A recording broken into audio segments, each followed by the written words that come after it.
Noong Nobyembre 1991, sa isang gabing bumubuhos ang malakas na ulan sa Tanauan, Batangas, biglang naglaho ang 32 taong gulang na manugang ng isang may-ari ng gilingan ng niyog. Si Maria Santos, isang babaeng mula umaga hanggang gabi ay nagpipiga ng langis at gata habang karga-karga ang sanggol na anak para maghatid ng mga order. Ang tanging naiwan niya ay ang kanyang munting anak at ang masamang tsismis na siya'y sumama sa ibang lalaki dahil sa kalandian. Iginiit ng kanyang asawa ang testimonya ng isang kaibigan na nakita raw nitong umalis si Maria kasama ang isang di kilalang lalaki. Ang biyenan naman niya ay namigay pa ng kakanin sa mga taga-palengke para ikalat ang kasinungalingan tungkol sa kanyang manugang. Sa panahong walang cellphone at CCTV, hindi man lang nagduda ang mga pulis at basta na lamang isinara ang kaso. Pagkatapos ng 6 na taon, siya ay bumalik sa pinakamalamig at pinakamadilim na ilalim ng pugon bilang isang kalansay, at ang mas lalong nakakagimbal ay ang maliit na gintong singsing na mahigpit niyang hawak-hawak sa kanyang kamay. Ang singsing na iyon na natanggap niya noong binyag ng kanyang anak ay hindi niya binitiwan hanggang sa huling hininga. Isang babaeng pinaratangang malandi at nanatili sa ilalim ng lupa sa loob ng 6 na taon. Sino at bakit siya ikinulong sa ilalim ng semento? At anong sikreto ang itinatago ng pamilyang gumawa sa kanya na isang babaeng karapat-dapat mamatay? Isang investigador, sa pagnanais na itama ang kanyang pagkakamali 6 na taon na ang nakalipas, ang nagsimulang maghalungkat sa katotohanang nagbunyag sa isang karimari-marim na mukha ng isang pamilya. Bago magsimula ang kwento, kung pipindutin ninyo ang subscribe button, isang maningning na araw ang matatanggap ninyo ngayon.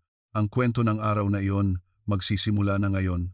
Nobyembre 1997, isang malamig na hangin na tumatagos hanggang buto ang umiihip sa palengke ng Tanauan. Sa radyo, sunod-sunod ang balita tungkol sa Asian financial crisis at isang makapal na anino ng pag-aalala ang bumabalot sa mukha ng mga tindero. Naku, babagsak na raw ang ekonomiya. Ano na lang ang ipapakain natin sa pamilya natin? Buntong hininga ng isang nagtitinda sa kanyang pwesto. Sa gitna ng mabigat at maalinsangang hangin, 2 itim na L300 van ang humarurot at biglang huminto sa harap ng dalisay langis ng niyog na may kasamang malakas na pag-iri ng gulong. Bumukas ang mga pinto at 6 na malalaking lalaki ang sabay-sabay na lumabas. Mga lalaking may maiikling gupit at nakasuot ng maluluwag na jacket na parang mga sundalong papunta sa giyera, ang marahas na pumasok sa mamantikang bakuran. Ilabas lahat. Bilisan nyo, sigaw ng lider. Ang mga manok na payapang tumutuka sa bakuran ay nagulat, nagsitilian at nagliparan. Ang mapayapang lugar na amoy bagong pigang langis ng niyog ay biglang naging isang magulong eksena. Si Aling Lusing, 68 taong gulang, ay nabigla ibinato ang basahan sa sahig at sumigaw. Ano to? Sino kayo? Bakit kayo pumapasok sa negosyo ng may-ari ng nakasapatos? Hinarang ni Aling Lusing ang daraanan ng mga lalaki gamit ang kanyang kamay na may suot na guwantes na goma. Sa loob ng mahigit 40 taon sa palengke, ang kanyang matapang na tindig ay kayang tumakot kahit sinong maton, ngunit hindi natinag ang leader ng demolition team. Kinuha niya ang isang makapal na folder mula sa loob ng kanyang jacket at marahas na itinulak ito sa dibdib ni Aling Lusing. Galing kami sa korte. Magpapatupad kami ng writ of execution. Ang tuyong boses ng leader ay umalingaw-ngaw sa bakuran. Ibinato ni Aling Lusing ang mga papeles sa sahig at naghisterya. Anong execution? Anong pinagsasabi niyong kalokohan? Bahay ko to. Bahay ko to. Hindi man lang tiningnan ng leader ang mga papel na nakakalat sa sahig at sumenyas sa kanyang mga tauhan. Simulan na. Kapag may humarang, kalad ka rin. Kasabay ng utos, ang mga tauhan ay pumasok sa loob ng bahay nang hindi nag-aalis ng sapatos. Maya-maya, narinig ang pagwasak ng pinto ng aparador at ang mga kumot at damit ay sunod-sunod na inihagis sa putikang bakuran. Mga demonyo kayo! Tigilan nyo yan! Mamalasin kayo! Kumapit si Aling Lusing sa braso ng isang lalaki ngunit wala siyang laban sa lakas nito. Umupo ang leader ng demolition team sa harap ni Aling Lusing na nakaupo na sa sahig at umiiyak.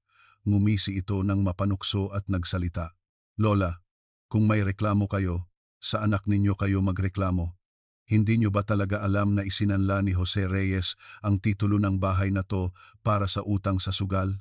Biglang tumigil sa pag-iyak si Aling Lusing. Ang kanyang mga mata ay nanlaki sa gulat. Sa mukha niyang namumutla, dahan-dahan niyang inilingon ang kanyang ulo. Ano? Si Jose? Ginawa yon ni Jose? Ang tingin ni Aling Lusing ay napunta sa isang sulok ng silid. Doon, nakasandal si Jose sa pader, nanginginig na parang dahon. Ang kanyang 38 taong gulang na anak ay nakayuko na parang isang takot na daga. Jose, anong ibig sabihin ng lahat ng ito? Totoo bang kinuha mo ang titulo ng bahay? Tanong ni Aling Lusing sa nanginginig na boses. Si Jose ay nakayuko lamang at hindi makapagsalita. Ang leader ng demolition ay nagsalita ng malamig na tila nagbabao ng pako. Ang utang niya sa sugal ay mahigit 50,000 na. Kasama ang interes, halos 1,000,000 na.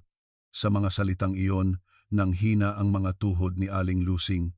40 taon siyang nagpiga ng langis para lamang sa kanyang nag-iisang anak at hindi niya matanggap na ninakaw ng anak na iyon ang titulo ng bahay para ipangsugal. Napaupo si Aling Lusing sa putik at tulalang nakatingin sa kawalan. Paano? Paano mo nagawa sa akin ito? Noong mga oras na iyon, isang malakas na ingay ang narinig mula sa likod bahay. Isang malaking backhoe ang dahan-dahang pumapasok sa makitid na eskinita. Sumunod dito ang nagpautang at sumenyas sa leader ng demolition team. Hoy, may bodega sa likod, di ba? Yun muna ang gibain nyo. Gagawing paradahan. Sa sinabi ng nagpautang, biglang nanumbalik ang diwa ni Aling Lusing. Ang salitang bodega ay tila gumising sa kanya. Mabilis siyang tumayo at tumakbo papunta sa likod bahay. Wag! Yung kwartong yan, hinding-hindi pwede. Hinarangan ni Aling Lusing ang daan ng backhoe gamit ang kanyang mga braso.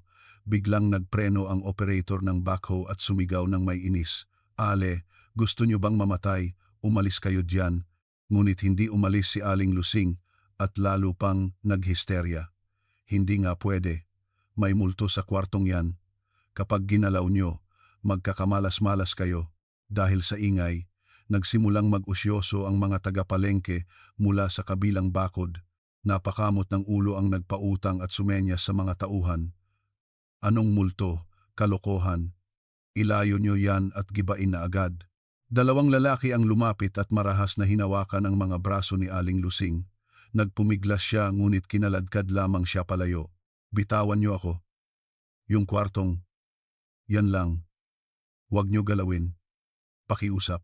Habang naririnig ang kanyang mga sigaw, sinimulan ng backhoe ang paggiba sa manipis na pader ng bodega. Gumawa ito ng malakas na ingay. Gumuho ang pader at bumagsak ang mga lumang yero na parang talon. Muling humukay ng malalim ang backhoe at nabasag ang sementadong sahig. Hukayin pa ng malalim hanggang sa pinakailalim, utos ng nagpautang.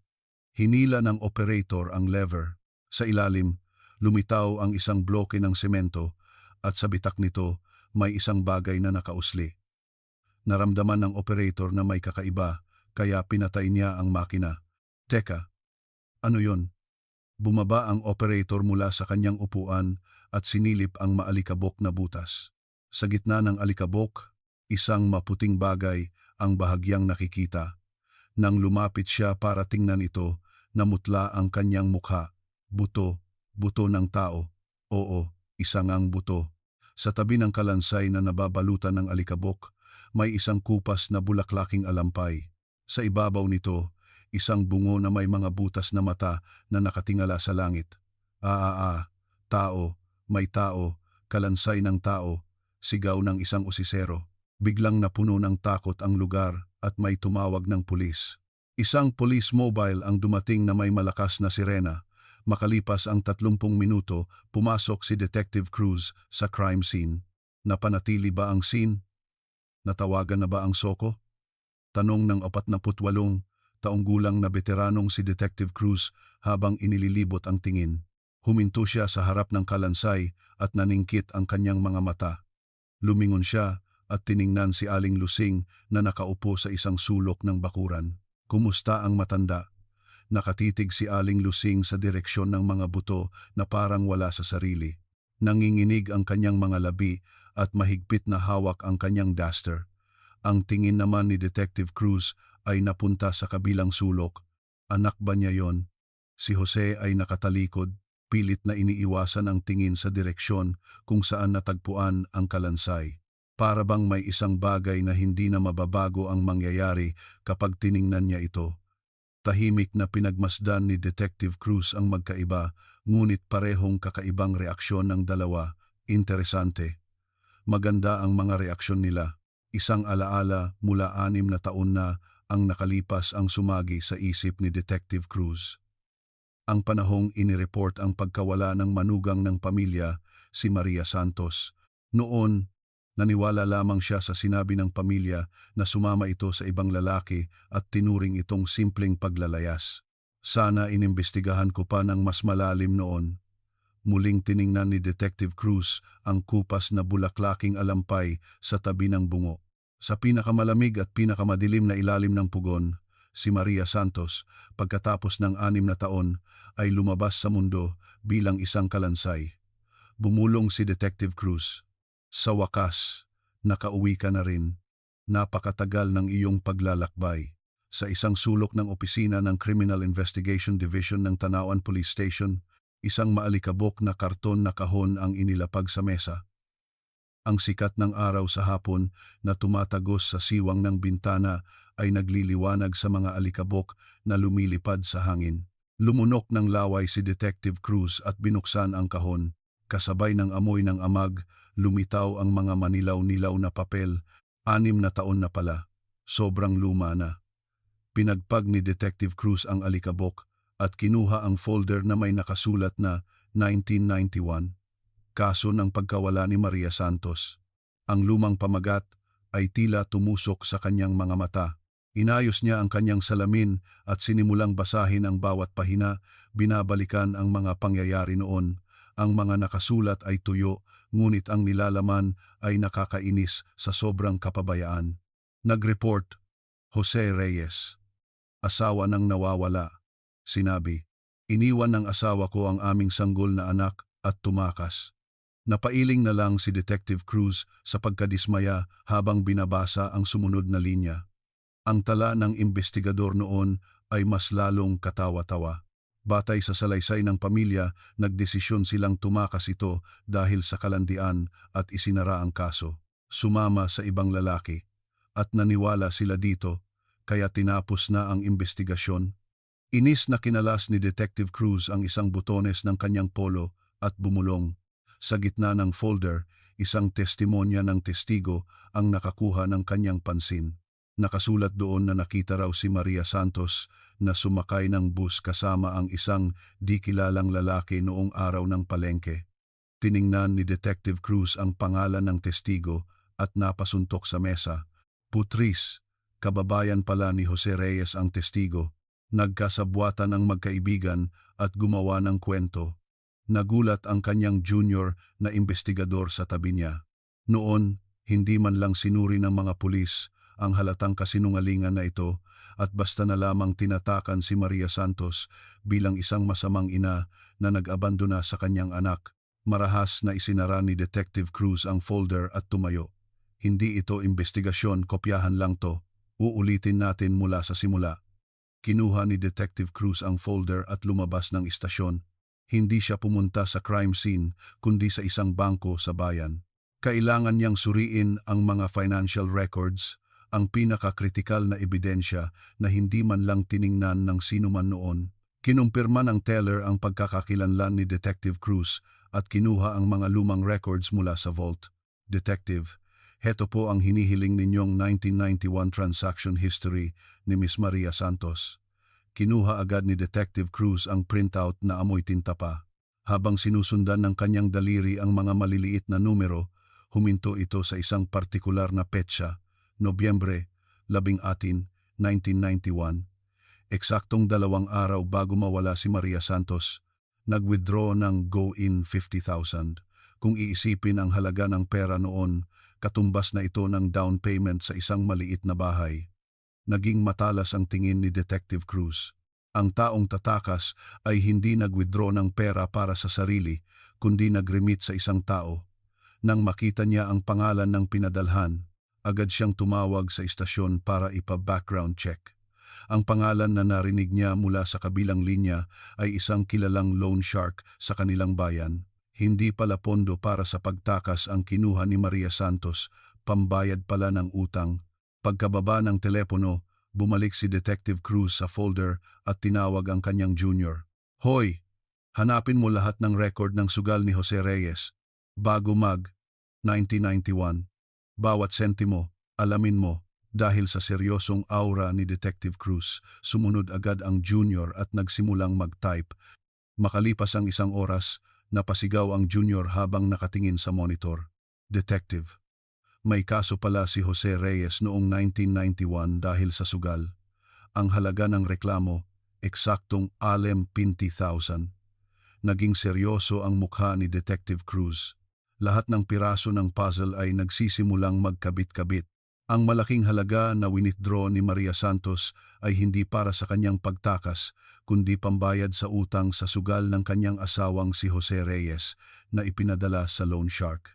Habang ang asawa niya ay nagkukumahog magbayad ng utang niya, ang gagong asawa ay nagkakalat na sumama sa ibang lalaki ang asawa niya. Pinigilan ni Detective Cruz ang kanyang galit, isinuot ang jacket at nagtungo sa palengke. Ang malamig na eskinita ng palengke ay puno ng mga taong namimili para sa hapunan. Pumasok si Detective Cruz sa isang lumang tindahan ng kakanin malapit sa gilingan ni Jose. Ang may-ari, na naghihiwa ng puto, ay nakilala siya at nanlaki ang mga mata. Aba, Detective, pagkatapos ng gulo kahapon, bakit napadalaw po kayo? Magandang hapon po. May itatanong lang po ako tungkol sa isang pangyayari 6 na taon na ang nakalipas. Naaalala niyo pa po ba si Maria Santos? Sa tanong ni Detective Cruz, huminto sa paghihiwa ang tindera at tumango. Isang halo ng awa at pag-aalinlangan ang mababakas sa kanyang mukha. Oo naman, ang mabait na manugang na yon, buong bayan ang nag-usap-usap na tumakas daw siya dahil sa kalandian. Tungkol po sa tsismis na yon, sino po ba ang unang nagkalat? Nakita niyo po ba mismo na may kalandian siya? Diretsong tiningnan ni Detective Cruz ang mata ng tindera. Lumingalinga muna ang tindera bago bumulong. Hindi ko nakita. Ang biyenan niyang si Aling Lusing ang nagsabi. Kinaumagahan pagkatapos mawala ng manugang niya, namigay siya ng kakanin at langis ng niyog sa buong palengke.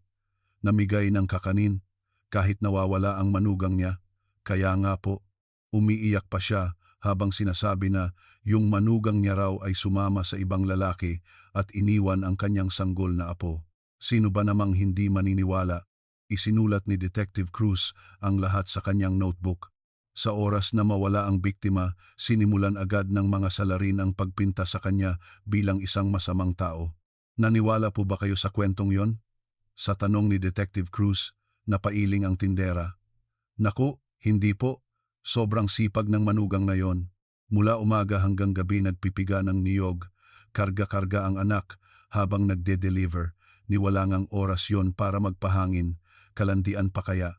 Kung ganoon po, bakit walang nagsabi sa pulis noon? Malungkot na tanong ni Detective Cruz.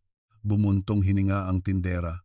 Sino ba namang makikialam sa problema ng ibang pamilya? At saka, kilala niyo naman si Aling Lusing. Kapag ginalit mo yon, mumurahin ka hanggang sa kaibuturan ng kaluluwa mo, kaya nanahimik na lang lahat. Umalis si Detective Cruz sa tindahan ng kakanin at sunod-sunod na pinuntahan ang sari-sari store, hardware at tindahan ng ulam.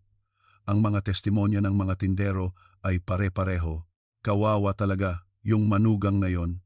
Halos mamatay sa sama ng loob dahil sa biyenan. Kung hindi siya tumakas, baka namatay na siya sa sakit sa puso. Pero hindi pala siya tumakas. Grabe. Sa huli, pumasok si Detective Cruz sa isang maliit na karinderya sa dulo ng eskinita. Ang may-ari, sa gitna ng makapal na usok ng sigarilyo, ay kinabahan nang makita ang matalas na tingin ni Detective Cruz. Umupo si Detective Cruz sa isang sulok at diretsyong nagtanong, "Ate, naaalala mo ba si Jose Reyes? 6 na taon na ang nakalipas." "Opo, suki namin yun dito, kaya kilala ko." Umiwas ng tingin ang may-ari habang pinupunasan ang isang bandehado. Kinaumagahan pagkatapos mawala ng asawa niya, dito na raw siya tumambay, tama ba?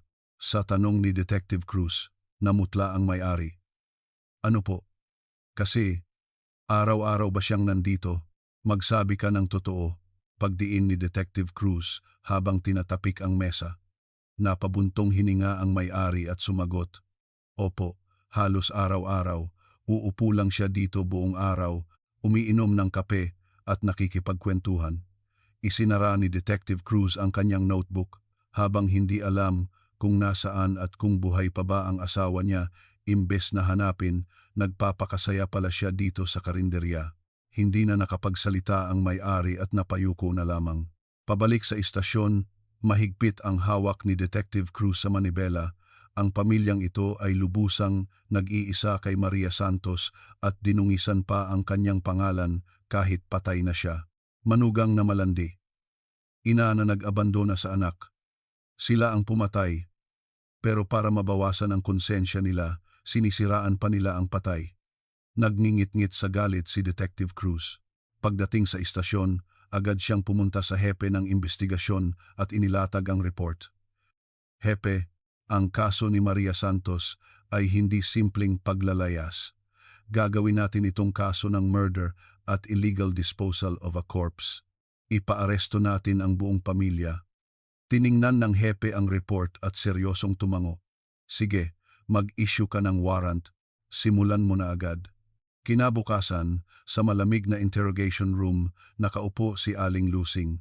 Matigas pa rin ang kanyang tindig, ngunit ang kanyang mga mata ay hindi mapakali.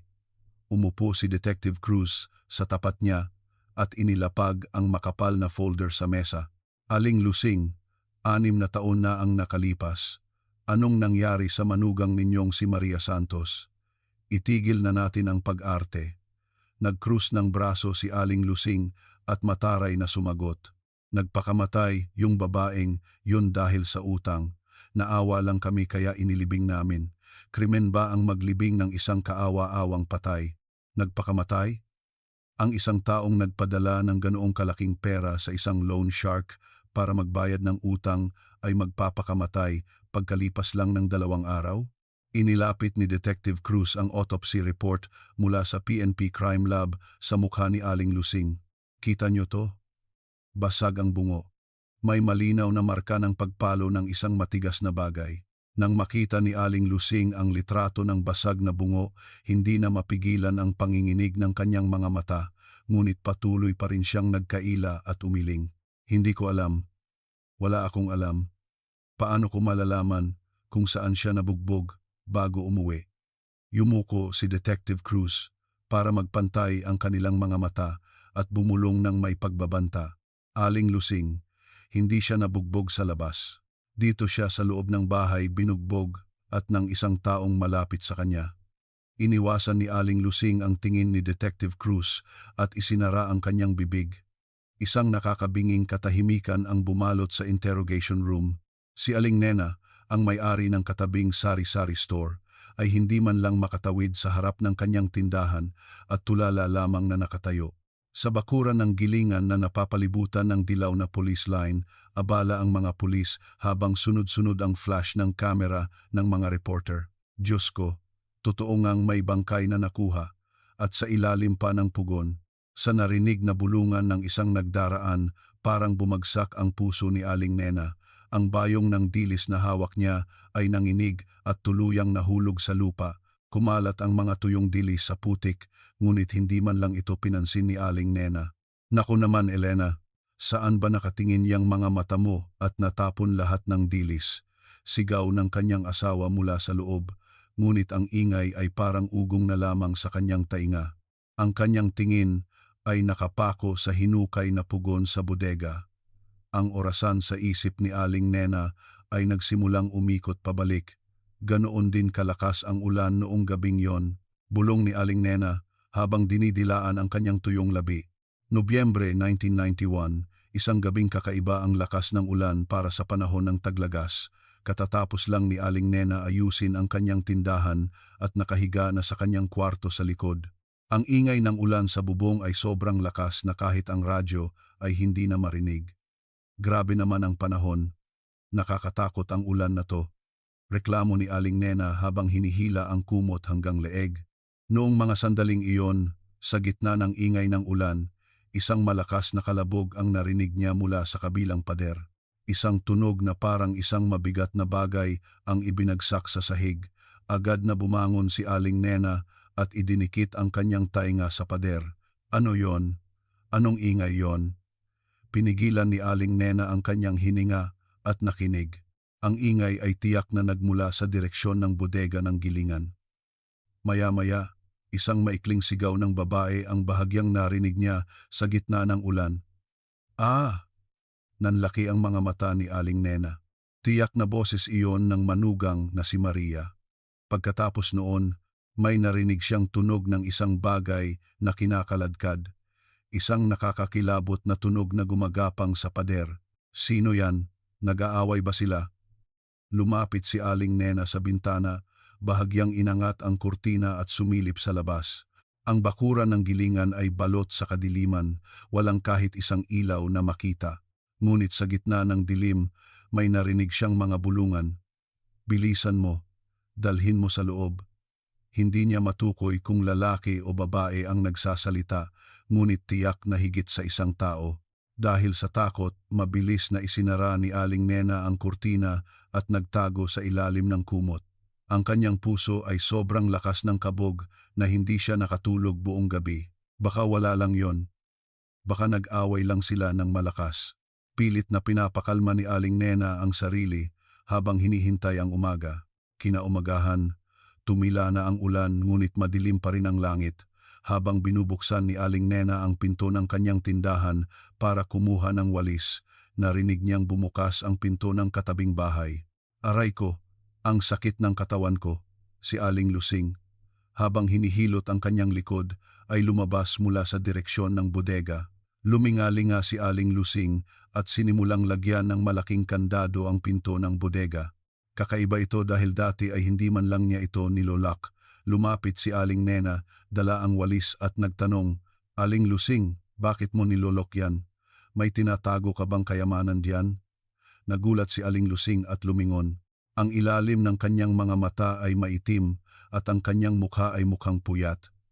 Ah, nasira kasi ang tubo ng tubig.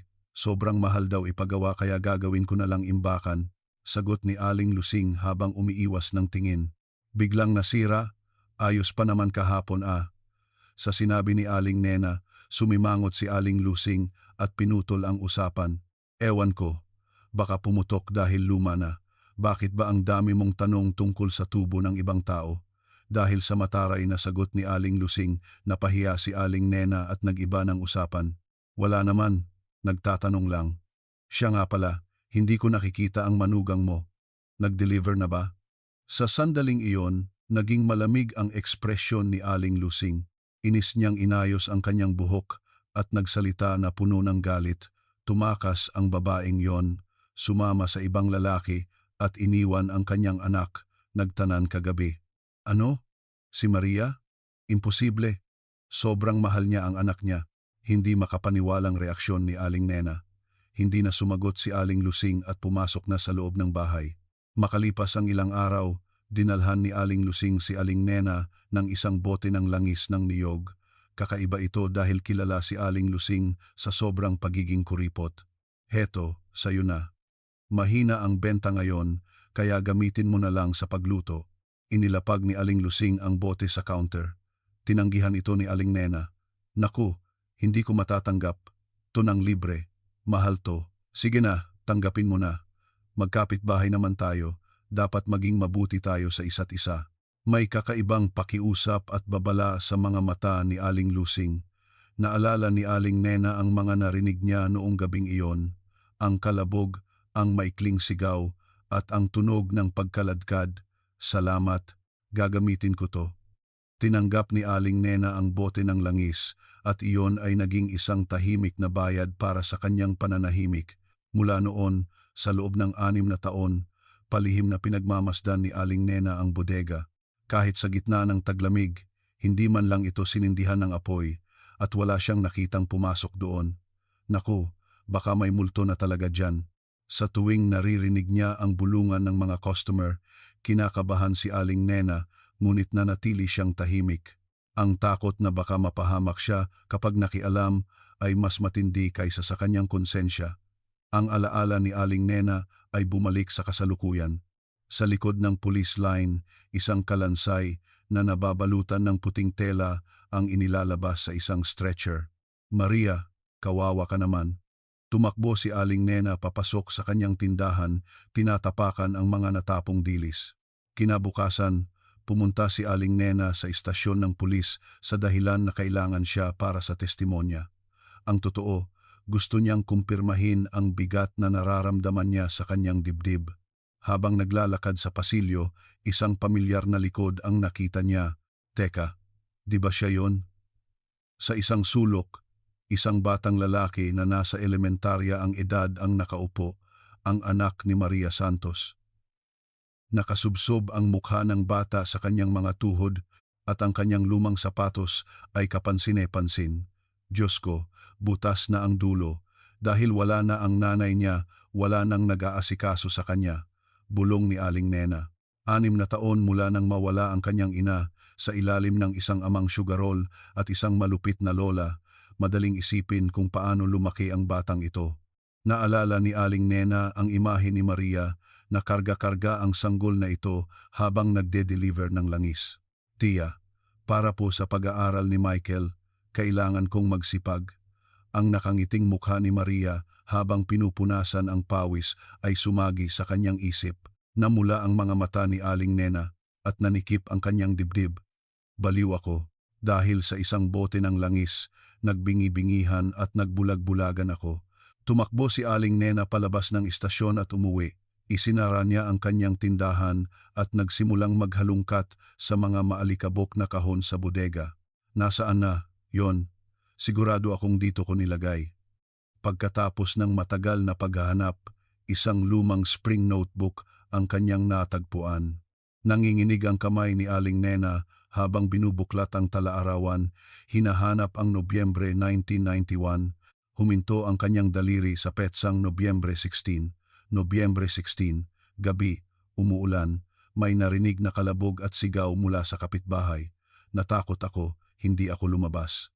Maikli lamang ang nakasulat, ngunit ang takot ng gabing iyon ay buhay na buhay. Oo, narinig ko. Narinig ko lahat. Bulong ni Aling Nena habang yakap ang talaarawan. Sa labas, dumidilim na at nagsimula na namang umulan. Ang tunog ng ulan sa bintana ay tila kumakatok sa kanyang konsensya, tulad ng gabing iyon, 6 na taon na ang nakalipas. Nag-atubili si Aling Nena bago kinuha ang telepono. Nanginginig ang kanyang daliri habang pinipihit ang dial. Hello, Tanawan Police Station po.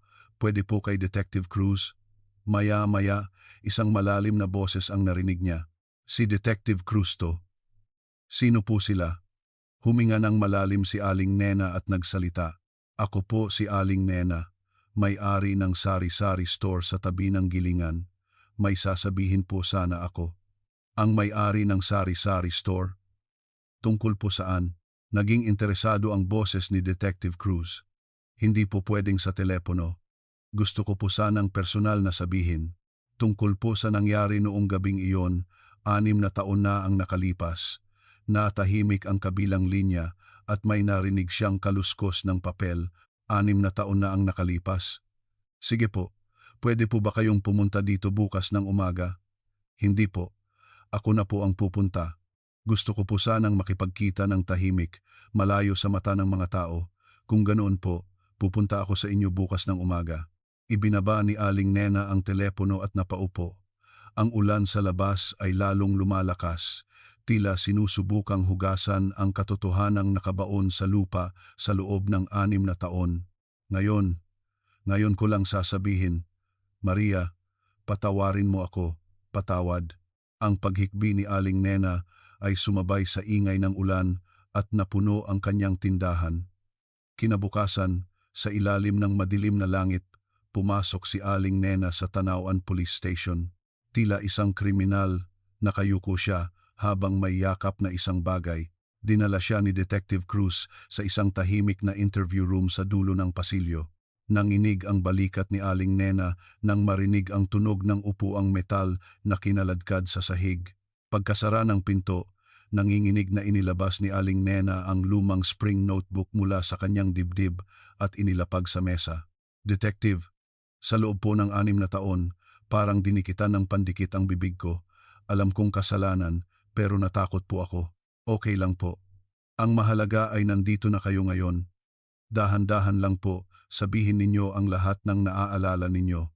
Dahil sa mahinahong boses ni Detective Cruz, lumunok si Aling Nena at binuklat ang talaarawan, maingat na inilapit ito sa detective. Sa naninilaw na papel, ang takot ng gabing iyon ay nakaukit sa mga salita. Gabi po yun ng Nobyembre 11, 1991. Umuulan na parang binubutas ang langit. Noong gabing yon, may narinig po akong kakaibang ingay mula sa kapitbahay. Kakaibang ingay. Anong klasing ingay po? Ipinikit ni Aling Nena ang kanyang mga mata at sinubukang alalahanin ang nakaraan. Una, isang malakas na kalabog, parang may pinalo. Tapos, isang maikling sigaw ng babae. Sigurado po akong boses ni Maria yon. Isinulat ni Detective Cruz ang lahat sa kanyang notebook, kalabog at sigaw. Pagkatapos po noon, may tunog po ng isang bagay na kinakaladkad, parang may kinakaskas sa sahig. Tapos, nanahimik ng matagal. Huminto si Aling Nena at nanginig. At pagkatapos, tunog ng paghahalo ng semento. Alam niyo po ba yung tunog ng pala na naghahalo ng lupa at semento? Narinig ko po yon sa gitna ng ulan ng matagal. Naging matalas ang tingin ni Detective Cruz. Sandali lang po, sinabi ni Aling Lusing na nagpapagawa sila ng tubo. Wala po ba kayong narinig na ingay ng makina? Umiling si Aling Nena. Wala po. Walang ingay ng backhoe o drill. Tunog lang po ng taong nagpapala.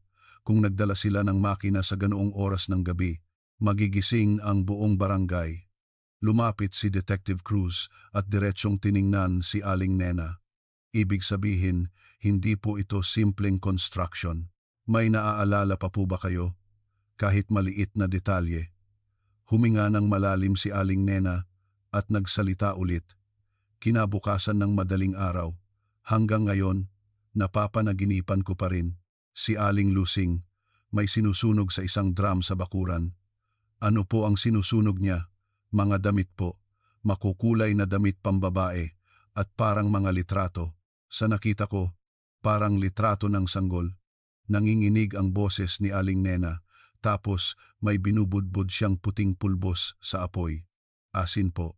Habang nagbubudbod ng asin, may binubulong siya, parang isang ritual para paalisin ang masamang espiritu. Umalis ka, huwag kang babalik, ganoon. Isinara ni Detective Cruz ang kanyang notebook at nagtanong, kung ganoon po kalinaw ang nakita ninyo, bakit hindi po kayo nag-report?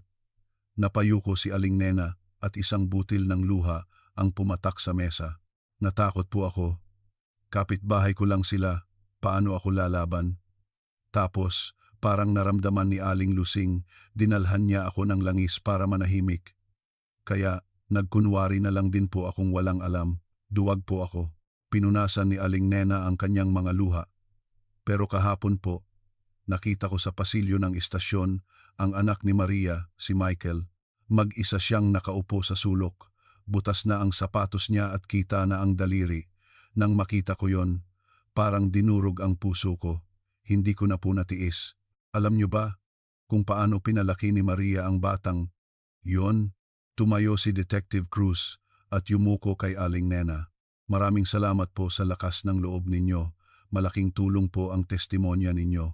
Pagkatapos ihatid si Aling Nena, bumalik si Detective Cruz sa opisina at tumayo sa harap ng whiteboard. Nagtipon ang mga junior na investigador sa paligid niya. Okay, nagbago ang sitwasyon. May testigo na. Tunog lang daw ng paghahalo ng semento ang narinig niya. Walang makina. Iginuhit ni Detective Cruz ang isang makapal na linya. Anong ibig sabihin nito? Ang paghahalo ng semento gamit lang ang pala para takpan ang buong sahig ay mahirap kahit para sa isang malakas na lalaki. Imposibleng magawa ni Aling Lusing mag-isa. Ibig sabihin, may tumulong sa kanya. Noong mga oras na iyon, itinaas ng pinakabatang investigador ang kanyang kamay. Detective, nahanap ko na po ang time record ng bayaw, si Mario Reyes. Anong nahanap mo? Sabihin mo. Noong Nobyembre 16, 1991, nag-file po ng half-day leave si Mario sa pabrika niya sa Laguna. Ang dahilan, may aasikasuhin sa pamilya. Umalis po siya ng 3 p.m. at nagmamadaling umuwi sa Tanauan. Nag-alab ang mga mata ni Detective Cruz. Bingo, sakto sa araw at oras ng krimen. Opo. At mula noong gabing yon hanggang kinaumagahan, hindi po siya bumalik sa dormitoryo. Nakarecord po as overnight leave. Isinulat ni Detective Cruz ang pangalan ni Mario Reyes sa tabi ng family tree sa whiteboard. Si Mario ang susi. Baguhin ang status niya mula testigo, gawing suspect. Mag-issue ng warrant at dalhin dito agad. Yes sir. Kinahapunan, nagkalat sa mga newsstand sa Tanauan ang mga dyaryo na may nakakagulat na headline. Trahedya ng krisis. Manugang, inilibing sa semento. Nagulantang ang mga tagapalengke at ang mga reporter ay parang mga buwitreng nag-aabang sa harap ng istasyon. Pagkatapos tawagin sa opisina ng hepe, tinapik ng hepe ng investigasyon ang balikat ni Detective Cruz. Cruz, nagkakagulo na sa itaas. Mainit ang issue sa media. Kailangan mong tapusin to agad. Huwag po kayong mag-alala. Tatapusin ko to ngayong gabi. Bumalik si Detective Cruz sa opisina at nagbigay ng maikling utos. Dalhin dito sina Aling Lusing, Jose at Mario. Ngayong gabi, lahat sila ikukulong. Pagsapit ng dilim, 3 police car ang pumasok sa bakuran ng istasyon. Nang magkasalubong sa pasilyo, isang tensyon ang bumalot sa 3 miyembro ng pamilya. Sumenya si Aling Lusing kay Jose na manahimik, habang si Jose ay tiningnan si Mario na sobrang takot. Pinanood ni Detective Cruz ang eksena bago sumenyas sa kanyang mga tauhan. Ano pang hinihintay nyo? Paghiwalayin sila. Huwag nyong hayaang mag-usap kahit sa tingin. Dinala ang 3 sa magkakaibang interrogation room. Si Aling Lusing sa room 1, si Jose sa room 2, at si Mario sa room 3. Huminga ng malalim si Detective Cruz at binuksan ang pinto ng room 3 kung saan naroon ang pinakamahinang miyembro, si Mario. Si Mario, 35, ay nanginginig sa kanyang upuan. Ang itim sa ilalim ng kanyang mga mata at ang mga kuko niyang kagat-kagat ay nagpapakita ng kanyang kaba. Inilapit ni Detective Cruz ang kanyang upuan sa harap ni Mario. Mr. Mario Reyes, noong Nobyembre 11, 1991, nasaan ka? Umiwas ng tingin si Mario at bumulong. Hindi ko po matandaan. Sobrang tagal na po kasi. Hindi mo matandaan? Nag-half-day leave ka sa pabrika at umuwi, di ba? Nakatatak pa sa record ng kumpanya. Inilapag ni Detective Cruz ang kopya ng time record sa mesa. Namutla si Mario. Yun po, kasi may sakit daw po ang nanay ko. Sinuntok ni Detective Cruz ang mesa. Sinungaling, umamin na ang nanay at kapatid mo sa kabilang kwarto. Nanlaki ang mga mata ni Mario. Ano po? Umamin na sila? Hindi nagbago ang ekspresyon ni Detective Cruz at nagsinungaling. Sabi ng kapatid mong si Jose, ikaw daw ang naghalo at nagbuhos ng semento. Sumunod lang daw siya sa utos. Ganoon din ang sinabi ng nanay mo. Ito ay isang karaniwang taktika na tinatawag na prisoner's dilemma. Ang mukha ni Mario ay nabalot ng galit at takot. Hindi totoo yan. Sinabi yun ni Kuya. Ikaw ang may iwan sa ere. Hindi ka ba nagagalit? Hindi po ganoon. Inutusan lang po ako ni Kuya. Sinubukang tumayo ni Mario ngunit napigilan ng posas. Inutusan ng ano? Yumuko si Detective Cruz na parang isang hayop na hindi pakakawalan ang kanyang biktima. Hinawakan ni Mario ang kanyang ulo at sumigaw. Inutusan niya po akong maghalo ng semento. Semento lang po ang hinalo ko. Sumpa man, hindi ko pinatay ang hipag ko, ni hindi ko siya hinawakan. Isang bahagyang ngiti ang lumitaw sa labi ni Detective Cruz. Kung ganoon, sino ang pumatay? Nanginginig ang mga labi ni Mario at sunod-sunod na tumulo ang kanyang mga luha. Hindi ko po talaga alam. Pagdating ko doon, siya ay... Hindi na natapos ni Mario ang kanyang sasabihin at napaiyak na lamang sa mesa. Iyon ang sandali ng kanyang pag-amin sa pagtulong sa pagtatago ng bangkay. Lumabas si Detective Cruz sa interrogation room at niluwagan ang kanyang kurbata. Bumulong siya sa junior na nag-aantay sa labas. Bumigay na ang pinakamahinang kadena, tapos na ang laro. Mula sa room 1, maririnig ang sigaw ni Aling Lusing, "Hindi niyo ba ako kilala?" At sa room 2, ang sigaw ni Jose, "Yossi, bigyan niyo ako ng Yossi." At sa room 3, ang malakas na pag-iyak ni Mario. Ang pinto ng katotohanan na sarado sa loob ng 6 na taon ay unti-unti nang bumubukas kasabay ng mga sigaw ng pamilya. Sa loob ng interrogation room 2, ang tensyon ay parang isang hinigpitang tali ng pana. Si Jose Reyes, na may kumpiyansang ekspresyon, ay kumuha ng isang gusot na papel mula sa kanyang bulsa at inilapag ito sa mesa. "Detective, hindi niyo pwedeng basta-basta na lang pagdudahan ang isang tao. Tingnan niyo to. Nasa Cebu ako noong gabing yon." Tahimik na kinuha ni Detective Cruz ang papel, isang resibo mula sa isang motel sa Cebu. Sa petsa, malinaw na nakasulat ang Nobyembre 16, 1991. "Kita niyo na? Aksidente ang pagkamatay ng asawa ko. Wala ako doon at walang alam ang nanay ko. Hindi naman siguro krimen na magbakasyon ako sa Cebu, di ba?" Nag-cruise ng braso si Jose at sumandal sa upuan. Isang mapanuksong ngiti ang bahagyang lumitaw sa kanyang labi. Hindi sumagot si Detective Cruz at tiningnan ang resibo sa ilalim ng ilaw. Hinaplos ng kanyang daliri ang bahagi ng petsa. Ang tinta ay bahagyang kumalat at dumikit sa kanyang daliri. Tiningnan ni Detective Cruz si Jose ng matalim. "Mr. Reyes, saan mo nakuha ang resibong to?" Nagkunwaring kalmado si Jose. "Saan pa ba? Sa motel na tinuluyan ko noon. Nakita ko lang habang nag-aayos ng gamit." Ibinalik ni Detective Cruz ang resibo sa mesa at tumawa. "Mr. Reyes, kung magsisinungaling ka, galingan mo naman. Noong 1991, may nakita ka na bang motel na gumagamit ng inkjet printer para sa resibo? Noon, sulat kamay lahat o kaya may tatak." Biglang nanigas ang mukha ni Jose. "Ah, baka malaking motel kaya may makina sila. Ganoon ba? Paano mo ipapaliwanag to?" "Tingnan mo ang numerong 1. Itinuro ni Detective Cruz ang petsa sa resibo. Iba ang kapal ng font kumpara sa ibang numero. Lalo na ang huling 1, mas makapal at tabingi. Hindi kaya 1996 na resibo to na pinalitan mo lang ang huling numero para maging 1991. Kinuyom ni Detective Cruz ang resibo. Mas mabigat ang kaso ng pamemeke ng ebidensya. "Gusto mong madagdagan pa ang kaso mo?" Nanlaki ang mga mata ni Jose. Sa ilalim ng mesa, nagsimulang manginig ang kanyang mga binti. "Hindi. Kasi..." Samantala, sa kabilang kwarto, maririnig ang galit na sigaw ni Aling Lusing. "Ako ang gumawa ng lahat. Ako ang pumatay. Walang kasalanan ang mga anak ko. Tinulak ko lang siya kaya siya namatay." Sinusuntok ni Aling Lusing ang mesa habang desperadong sumisigaw. Ang junior na investigador ay mahinahong nagtanong, "Kung ganoon po, paano niyo siya pinatay? Sabihin niyo po ang detalye." Biglang natahimik si Aling Lusing. "Tinulak ko lang siya, tapos nauntog ang ulo niya."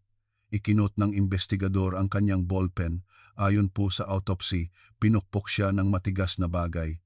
"Ano po ang ipinukpok ninyo?" Isang pamalo." "Oo, pamalo ang ginamit ko."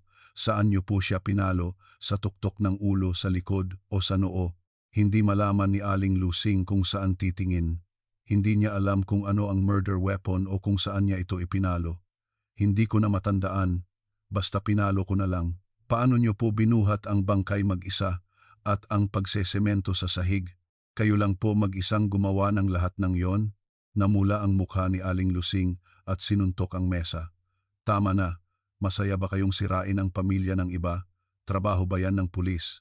Bakit nyo pinipilit ang mga buhay para sa isang patay na hindi na makapagsasalita? Tumayo ang investigador at lumabas. Sa pasilyo, nag-aantay si Detective Cruz. Detective, wala po siyang masabing konkretong detalye. Mukhang hindi niya alam ang paraan ng pagpatay at pagtatago ng bangkay. Tumango si Detective Cruz. Gaya ng inaasahan, sinasalo niya ang kasalanan para sa mga anak niya, hindi pa tapos ang laban. Bumalik si Detective Cruz sa opisina at kinuha ang telepono. Tinawagan niya ang isang impormante na madalas sa mga sugalan. Ilang ring lang, sumagot ang isang paos na boses. Hello, boss. Bakit napatawag ka? Alalahanin mo ang nakaraan, 6 na taon na. Gabi ng Nobyembre 16, 1991. Naaalala mo ba si Jose Reyes? Natahimik ang kabilang linya. Yung talunang yon. Oo, naaalala ko. Gabi, yon, natalo siya ng malaki. Nagwala pa nga siya. Grabe. Idinikit ni Detective Cruz ang telepono sa kanyang tainga. Sigurado ka? Anong oras yon? Mga 10 o 11 ng gabi. Pagkatapos matalo, galit na galit siyang umalis. Sabi kukuha raw ng pera sa bahay. Okay, sigurado ka ha? Ibinaba ni Detective Cruz ang telepono at ngumisi. Noong gabing iyon, hindi nasa Cebu si Jose Reyes. Nasa sugalan siya sa Tanauan, natatalo, at nang maubusan ng pera, umuwi siya ng galit na galit. Kinuha ni Detective Cruz ang folder at pumasok sa room 2. Nakayuko si Jose habang kinakagat ang kanyang mga kuko. Umupo si Detective Cruz at nagsalita ng mahina. Mr. Reyes, nasa sugalan ka noong gabing yon, di ba? Nagulat si Jose. Ano? Anong? Mga 11 ng gabi. Umuwi ka raw pagkatapos matalo. Malinaw na malinaw ang testimonya ng kasama mo. Sabi mo, kukuha ka ng pera sa bahay. Lalo pang yumuko si Jose. Tinitigan na lamang niya ang alikabok sa sahig. Peke ang resibo mo sa Cebu, kasinungalingan ang alibi mo. Ano pa ang sasabihin mo ngayon? Kinagat ni Jose ang kanyang labi, ngunit hindi na nakapagsalita. Sa ilalim ng mesa, patuloy na nanginginig ang kanyang mga binti. Umalis si Detective Cruz at pumunta sa room 1. Si Aling Lusing ay galit pa rin. Umupo si Detective Cruz at inabutan siya ng isang basong tubig. Aling Lusing, yung bahay ninyong nawala, alam niyo po bang ninakaw ng anak ninyong si Jose ang titulo para ipangsugal? Nanlaki ang mga mata ni Aling Lusing at huminto ang kamay niyang may hawak na baso. Ano? Anong sinasabi mo? Yung nangyari po ngayon, hindi niyo po ba talaga alam na isinanla ng anak ninyo ang titulo ng bahay para sa utang sa sugal? Naging pangit ang mukha ni Aling Lusing at nanginig ang kanyang mga labi. Si Jose? Ginawa talaga yon ni Jose? 6 na taon na ang nakalipas dahil din sa utang sa sugal ang pinagmulan ng lahat para kunin ang pera ng manugang ninyo. Noon at ngayon, dahil lahat sa sugal ng anak ninyong si Jose. Namula ang mga mata ni Aling Lusing. Ang sama ng loob sa anak na buong buhay niyang pinrotektahan ay sumaksak sa kanyang dibdib. Idinagdag ni Detective Cruz ang huling salita. Aling Lusing, para protektahan ang anak ninyo, inilibing ninyo ang manugang ninyo at 6 na taon kayong namuhay sa ibabaw ng bangkay niya. Pero ang anak ninyong yon, ibinenta ang bahay na yon para sa utang sa sugal. Tinakpan ni Aling Lusing ang kanyang mukha. Isang sigaw na parang hayop ang lumabas sa kanyang bibig.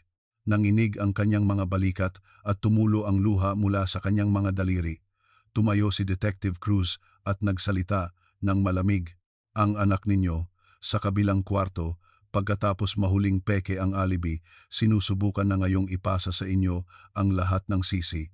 Isipin niyo pong mabuti kung para kanino kayo nananahimik. Lumabas si Detective Cruz. Sa tahimik na kwarto, napatingin si Aling Lusing sa kisame at bumulong. Jose, anak, hindi mo magagawa to. Sa 3 interrogation room, nagsimula ang kani-kanilang kalkulasyon. Ang kasinungalingan na ginamit para protektahan ang isa't isa ay naging isang matalim na kutsilyo na ngayon ay nakatutok sa kanilang mga leeg. Bumalik si Detective Cruz sa opisina. Hepe, Nagsisimula ng masira ang psychological defense ng mga suspek. Nagkakaroon na sila ng duda sa isa't isa. Isang matibay na ebidensya na lang, aamin na sila. Anong ebidensya? Wala naman tayong nakuha. Yung bakal po na nakuha sa tabi ng pugon, sobrang kalawang na kaya hindi makuha ang fingerprint. Pero hihiling po ako ng second level analysis. Baka may makitang dugo. Pumayag ang hepe. Sige. I-request mo as urgent. Kapag tumagal pa to, tayo ang dehado. Tinawagan ni Detective Cruz ang PNP Crime Lab. Detective Cruz to. Hinihiling ko ang second level analysis sa mga ebidensya mula sa Tanawan crime scene. Lalo na yung bakal na posibleng murder weapon. Suriin niyo po pati na ang luminol reaction. Pagkababa ng telepono, lumapit si Detective Cruz sa bintana. Papalubog na ang araw. Mula sa dulo ng pasilyo, maririnig pa rin ang pinaghalong mga ungol at sigaw ng tatlo. Ang sementong pader na nagtago sa katotohanan ay may lamat na at ang investigasyon ay unti-unti nang sumisiksik para tapusin ang lahat. Sa opisina ng Criminal Investigation Division, isang malakas na ingay mula sa fax machine ang bumasag sa katahimikan. Kinuha agad ni Detective Cruz ang papel na kalalabas lang, isang detalyadong autopsy report mula sa PNP Crime Laboratory. Biktima, may basag na bungo sa likod ng ulo. Ang hugis ng sugat ay tumutugma sa isang matigas na bagay na may hexagonal na dulo. Mabilis na binasa ni Detective Cruz ang mga nakasulat. Hexagonal. Tama ang hinala ko. Sa sumunod na pahina may litrato ng ebidensya. Isang kinakalawang na bakal na panungkit ng apoy na may hexagonal na dulo ang naka-zoom in. Ito nga ang murder weapon. Ito ang ipinukpok sa ulo niya, bulong ni Detective Cruz. Ngunit nang mabasa niya ang huling linya, kumunot ang kanyang noo. Dahil sa sobrang kalawang, walang nakuhang fingerprint. Inis na ibinato ni Detective Cruz ang report sa mesa. Pesteng 6 na taon yan, kinain na ang lahat ng fingerprint. Nahanap niya ang murder weapon, ngunit nawala ang pinakaimportanteng ebidensya para patunayan kung sino ang gumamit nito. Lumapit si Detective Cruz sa bintana at nagsindi ng sigarilyo. Walang fingerprint, bahala na. Isa lang naman sa 3 ang salarin. Itinapon niya ang sigarilyo at tumayo. Kahit walang fingerprint, trabaho ng investigador na palabasin ito. Kumuha siya ng isang malinis na papel, nagsulat at inilagay sa isang envelope. Bumukas ang pinto ng room 1. Inangat ni Aling Lusing ang kanyang ulo. Pagod na siya matapos ang 2 araw na interrogation. Umupo si Detective Cruz sa tapat niya at inilapag ang isang dilaw na envelope. Aling Lusing, dumating na ang resulta mula sa crime lab. Tiningnan ni Aling Lusing ang envelope. Ano? Anong lumabas? Interesado ka ba? Isang napaka-importante ang lumabas. Inilabas ni Detective Cruz ang isang litrato. Ang kinakalawang na bakal na may hexagonal na dulo. Naaalala niyo ba to? Nahanap namin sa ginibang bodega. Nanginig ang mga mata ni Aling Lusing. Ang hugis ng sugat sa bungo ng biktima ay eksaktong tumutugma sa dulo ng bakal na to. Ito ang murder weapon. Umiwas ng tingin si Aling Lusing. Ano ngayon? Lahat ng bahay sa probinsya na may pugon ay may ganyan. Hindi ko kilala yan. Yumuko si Detective Cruz. Aling Lusing, may isang interesanteng bagay. Ang hawakan ng bakal na to, itinuro niya ang hawakan sa litrato. Nababalutan ito ng mantika at grasa kaya hindi kinakalawang. Napanatili itong makinis. Napatingin ulit si Aling Lusing sa litrato. Ang fingerprint na natili doon sa loob ng 6 na taon, isang milagro. Namutla si Aling Lusing. Fingerprint? Opo, kasalukuyan itong sinusuri sa crime lab. Kapag lumabas ang resulta, malalaman natin kung sino ang humawak at pumalo nito. Konting oras na lang. Sumandal si Detective Cruz sa upuan. Kung aamin kayo ngayon, baka gumaan pa ang sentensya ninyo. Aksidente lang, ganoon. Pero kung magmamatigas kayo hanggang lumabas ang resulta ng fingerprint, huminto si Detective Cruz at tiningnan siya ng malamig. Huli na ang lahat. Nanginginig ang mga kamay ni Aling Lusing sa mesa. Naramdaman ni Detective Cruz na nagsisimula ng bumigay ang kanyang depensa. Kumuha siya ng isa pang papel mula sa envelope, at ito, sinulat ng anak ninyong si Jose. Inilapit ni Detective Cruz ang papel kay Aling Lusing. Isang sulat kamay na testimonya. Kinuha ni Aling Lusing ang papel. Malabo ang sulat, ngunit ilang salita ang tumusok sa kanyang mga mata. Ang nanay ko ang may hawak ng bakal. Pinigilan ko siya, pero sa sobrang galit, nanginginig ang kamay ni Aling Lusing. Si Jose. Sinulat to ng anak kong si Jose. Tahimik lang na nakatingin si Detective Cruz. Ang sarili kong anak.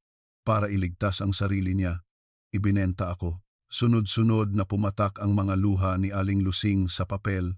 Kinagat niya ang kanyang labi hanggang sa magdugo. Ang sama ng loob sa anak na buong buhay niyang pinrotektahan ang sumira sa kanyang huling pagtitimpi. Sumigaw si Aling Lusing na parang isang hayop. Oo, ako ang pumatay. Ako. Ang kanyang boses ay umalingaw-ngaw sa loob ng kwarto. Ako ang pumalo sa ulo niya gamit ang bakal na yon. Siya ang unang nanlaban. Sinuntok ni Aling Lusing ang mesa para iligtas ang anak ko. Humingi ako ng pera sa kanya para pambayad utang pero ayaw niyang ibigay. Ayaw na ayaw daw niya.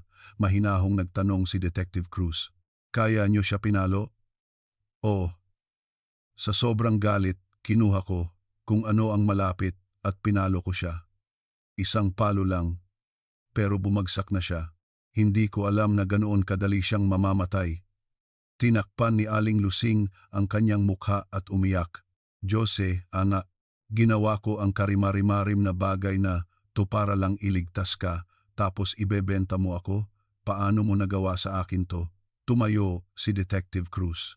Sa may pinto, huminto siya at nagsalita ng hindi lumilingon. Aayusin ko lang ang statement ninyo. Babalik ako para pirmahan ninyo. Sumara ang pinto. Sa loob, tanging ang malakas na pag-iyak ni Aling Lusing ang maririnig. Inayos ni Detective Cruz ang kanyang kurbata at pumunta sa room 3. Si Mario ay nakayuko sa upuan, nanginginig sa takot. Pagpasok ni Detective Cruz, diretsahan siyang nagsalita. Mr. Reyes, umamin na ang nanay mo. Inamin niyang siya ang pumalo gamit ang murder weapon. Nagulat si Mario at inangat ang ulo. Ang kanyang mga mata ay namumula dahil sa takot. Ngayon, ikaw naman. Sabihin mo ang totoo. Ano ang ginawa mo doon noong gabing yon kung ayaw mong soluhin ang kasalanan? Nanginginig ang mga labi ni Mario.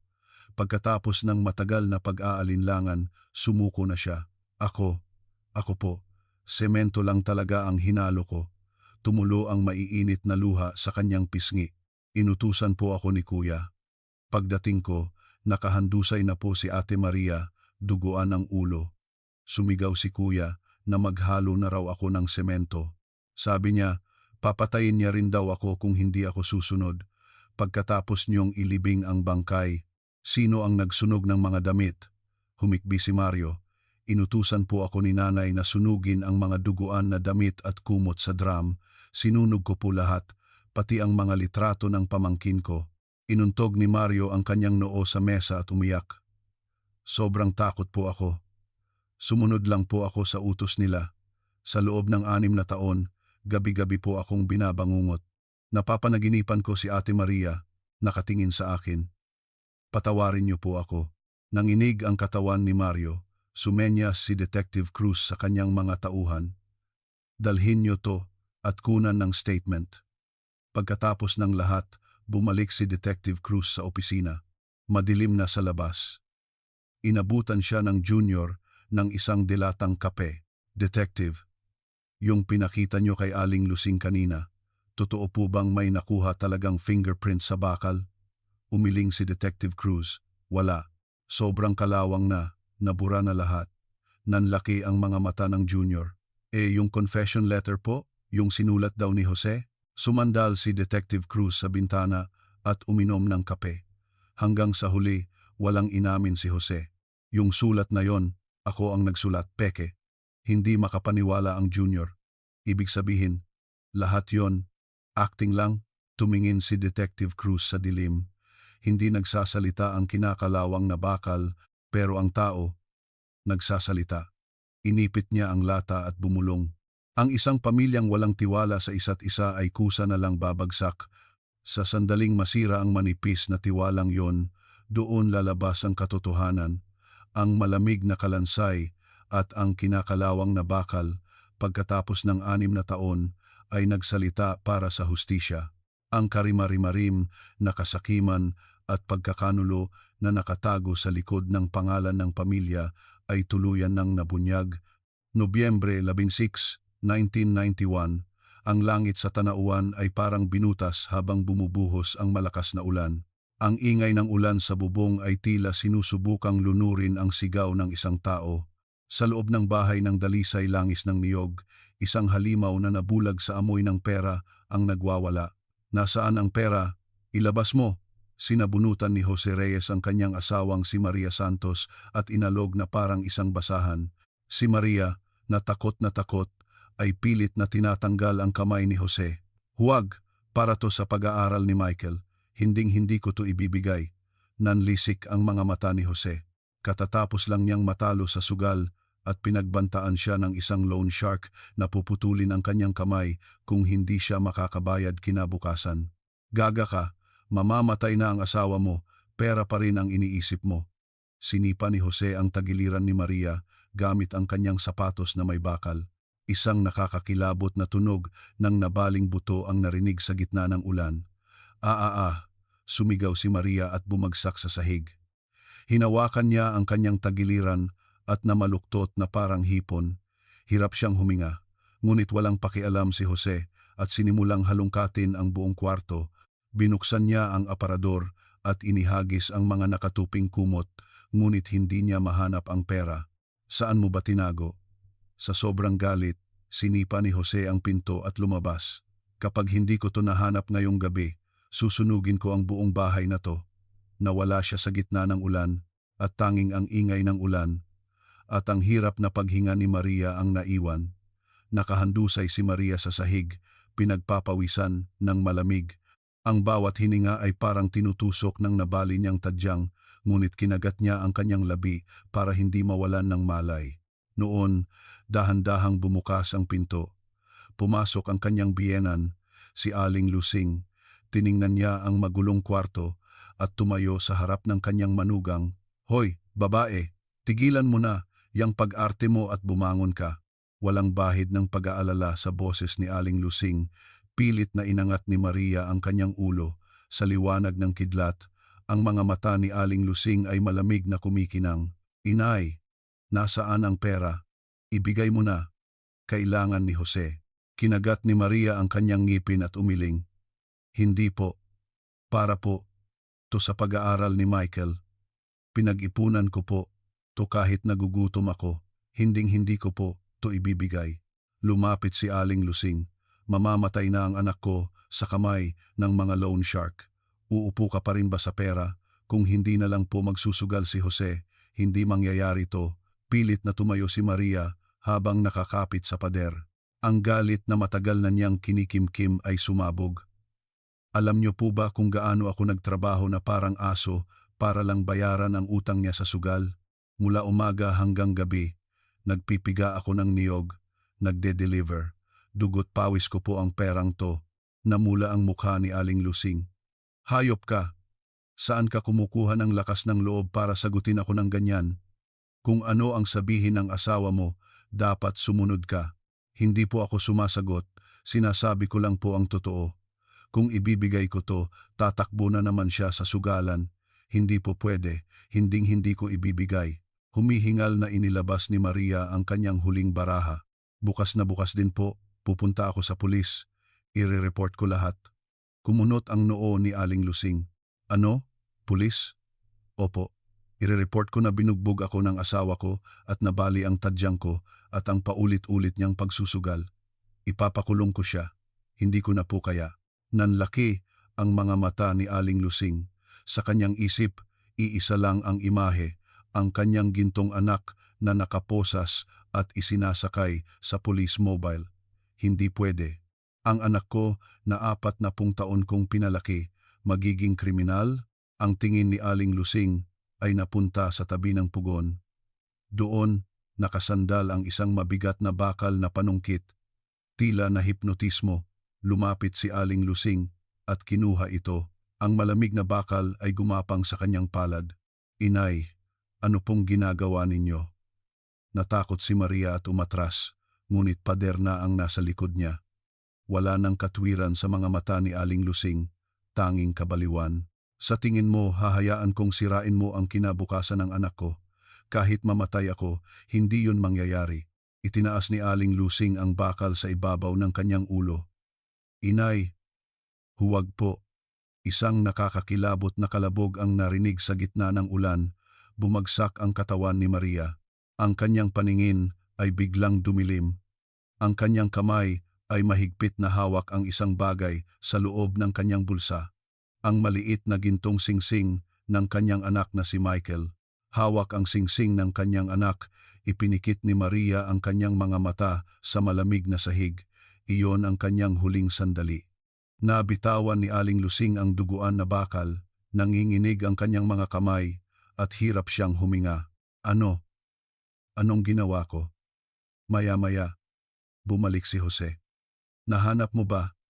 Nay, nahanap mo ba ang pera? Pagpasok sa kwarto, natigilan si Jose nang makita ang kanyang asawa na nakahandusay at hindi gumagalaw. Nay, ano to? Bakit ganyan si Maria? Agad na hinawakan ni Aling Lusing ang braso ni Jose. Jose, pakinggan mo ako. Tinulak mo siya. Kanina, nang bugbugin mo siya, bumagsak siya. Nanlaki ang mga mata ni Jose. Ano? Hindi. Sinipa ko lang siya. Sinipa mo siya. Narinig ko ang pagbali ng buto, kaya siya namatay. Hinawakan ni Aling Lusing ang kwelyo ng kanyang anak at sinigawan. Ang gaslighting ay nagsimula. Patay. Patay na si Maria. Patay na siya. Kapag dumating ang pulis, huhulihin ka bilang isang mamatay tao. Gusto mo bang mabulok sa kulungan habang buhay? Nay, anong gagawin ko? Tulungan mo ako. Huwag kang mag-alala. Ako ang bahala. Manahimik ka lang. Iniwan ni Aling Lusing ang kanyang takot na anak at tumakbo sa gitna ng ulan. Ginising niya ang kanyang bunsong anak, si Mario. Mario, gising. Lumabas ka. Si Mario, na nag-leave mula sa pabrika, ay nagmamadaling lumabas. Nay, kuya, bakit po? Anong nangyari? Hinawakan ni Aling Lusing ang balikat ni Mario. Mario, huwag ka nang magtanong. Pumunta ka sa bodega at kumuha ka ng semento. Bilisan mo. Semento po? Bakit po bigla? Gawin mo na lang ang sinasabi ko. Kung hindi, mamamatay tayong lahat. Sa gitna ng ulan, nagtipon ang mag-iina sa bodega. Nanginginig na inalis ni na Jose at Mario ang sahig at lumitaw ang basang lupa. Kinaladkad ni Aling Lusing ang malamig na bangkay ni Maria. Ang kanyang bulaklaking alampay ay nakasabit sa kanyang leeg. Dito, hukayin niyo ng malalim. Inihulog ang bangkay ni Maria sa butas. Umiiyak na hinalo ni Mario ang semento. Ang tunog ng paghahalo ay sumabay sa ingay ng ulan. Humihikbi na ibinuhos ni Mario ang semento sa ibabaw ng bangkay ng kanyang hipag. Ate, patawad. Patawad po. Malamig na nag-utos si Aling Lusing. Takpan niyo lahat. Siguraduhin niyong hindi aalingasaw. Tapos takpan niyo ng sahig. Habang tumitigas ang semento, ang hinaing ni Maria ay kasama ring natabunan. Ibinalik nila ang sahig. At ang kwarto ay naging malinis na parang walang nangyari. Nang tumila ang ulan, tumayo si Aling Lusing sa harap ng drum sa bakuran. Inihagis niya ang mga duguan na damit at litrato ng sanggol sa apoy. Habang nag-aalab ang apoy, nagbudbud siya ng asin. Huwag kang babalik. Kahit maging multo ka, huwag kang babalik. Umalis ka. Ang kanyang bulong ay nawala kasama ng usok. Mula noon, nilagyan ni Aling Lusing ng malaking kandado ang pinto ng bodega. Walang sinumang pinapasok. At kahit sa gitna ng taglamig, hindi man lang ito sinindihan. Lumipas ang 6 na taon. Inisip ni Aling Lusing na sa pamamagitan ng pagsasakripisyo, maililigtas niya ang kanyang anak. Itatago niya ang sikreto hanggang sa kanyang libingan. Ngunit, ang anak na kanyang pinrotektahan, ang siya ring nagtraidor sa kanya.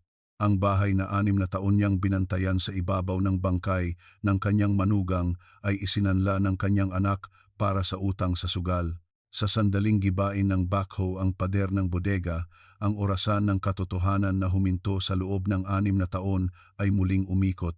Ang pinakamamahal niyang anak sa pinakamalupit at pinakahangal na paraan, nagbunyag sa karimarimarim na sikreto ng kanyang ina. 1998, Tagsibol. Sa korte ng Tanawan, Batangas, isang mabigat na katahimikan ang bumalot. Ang mga mata ng lahat ay nakatutok sa 3 akusado. Inayos ng hukom ang kanyang salamin at sinimulang basahin ang hatol. Sa ngalan ng batas, ang akusadong si Lucinda Reyes ay hinahatulan ng 15 taong pagkakakulong. Ang tuyong boses ng hukom ay umalingaw-ngaw. Si Aling Lusing ay nakayuko lamang, hindi gumagalaw, tanging ang kanyang mga kamay na nakaposas ang nanginginig. Ang akusadong si Jose Reyes ay hinahatulan ng 7 taong pagkakakulong. Kinagat ni Jose ang kanyang labi. Ang kanyang mga mata ay puno ng galit, hindi pagsisisi. Ang akusadong si Mario Reyes ay hinahatulan ng 3 taong pagkakakulong. Napaupo si Mario at umiyak ng walang tigil. 3 beses na pumalo ang martilyo ng hukom, nagbulungan ang mga tao sa korte, kinuha ng mga guwardiya ang 3 akusado. Habang naglalakad sa pasilyo, biglang huminto si Aling Lusing. Ang kanyang tingin ay nasa likod ng kanyang anak, si Jose. Jose, sigaw niya. Ngunit hindi lumingon si Jose. Pilit na inabot ni Aling Lusing ang kanyang anak. Jose, anak, tingnan mo si nanay. Nandito si nanay.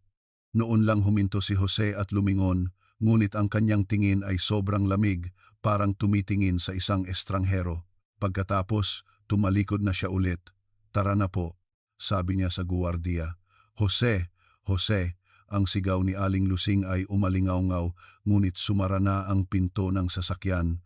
Tulala si Aling Lusing habang pinapanood ang pag-alis ng sasakyan. Anak ko, ang anak ko. Tumulo ang maiinit na luha sa kanyang kulubot na pisngi. Ang isang inang inabandona ng anak na buong buhay niyang pinrotektahan ay isang kaawa-awang tanawin.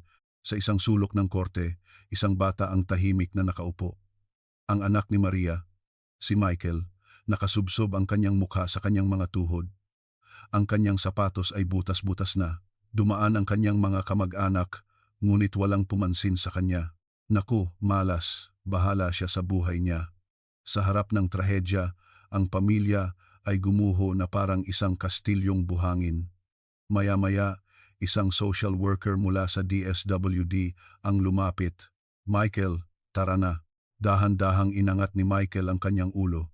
Ang kanyang mga mata ay walang buhay. Saan po tayo pupunta? Malungkot nang umiti ang social worker. Sa bago mong tirahan. Marami kang magiging kaibigan doon. Tumayo si Michael. Sa labas, maliwanag ang sikat ng araw, ngunit hindi niya ito maramdaman. Ang kanyang ina ay bumalik mula sa ilalim ng lupa, ngunit hindi na niya ito makikita. Ang kanyang ama at lola ay nasa kulungan, nag-iisa na siya sa mundo. Sumakay siya sa sasakyan ng DSWD. Umandar ang sasakyan at kasama nitong lumayo ang kanyang kabataan. Makalipas ang ilang araw, binisita ni Aling Nena ang ampunan kung saan dinala si Michael. Inabutan niya ang direktor ng isang lumang passbook. Direktor, gusto ko po sanang magpadala ng kaunting tulong buwan-buwan para po kay Michael. Nagulat ang direktor. Naku, maraming salamat po.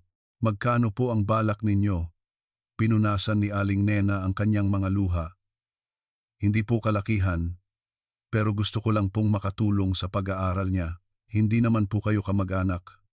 May kasalanan po kasi ako. 6 na taon, nagbingi-bingihan at nagbulag-bulagan ako. Natakot po ako. Umiyak si Aling Nena. Ito lang po ang paraan para mabawasan ang konsensya ko kay Maria. Pakiusap po, tanggapin ninyo. Hinawakan ng direktor ang magaspang na kamay ni Aling Nena. Ang kabutihan ninyo ay siguradong magiging malaking tulong kay Michael. Lumipas ang mga panahon. Ang lugar ng trahedya ay giniba na at naging isang bakanteng lote. Walang gustong bumili dahil sa masamang kwento. Diyan daw nakuha ang bangkay, di ba, sa ilalim ng pugon. Bulungan ng mga tagapalengke. Naku, nakakatakot. Baka may multo dyan gabi-gabi. tinubuan na lamang ng matataas na damo ang lote. Isang taglagas, bumalik si Detective Cruz sa palengke. May dala siyang isang bote ng gin at isang sachet ng 3-in-1 coffee. Huminto siya sa harap ng bakanteng lote. Umupo siya at binuksan ang bote ng gin. Ibinuhos niya ito sa lupa. Maria, sana matahimik ka na ngayon sa isang maluwag na lugar. Binuksan niya ang sachet ng kape at ibinubod sa lupa. Narinig kong mahilig ka raw sa matamis. Pasensya na, wala akong mainit na tubig.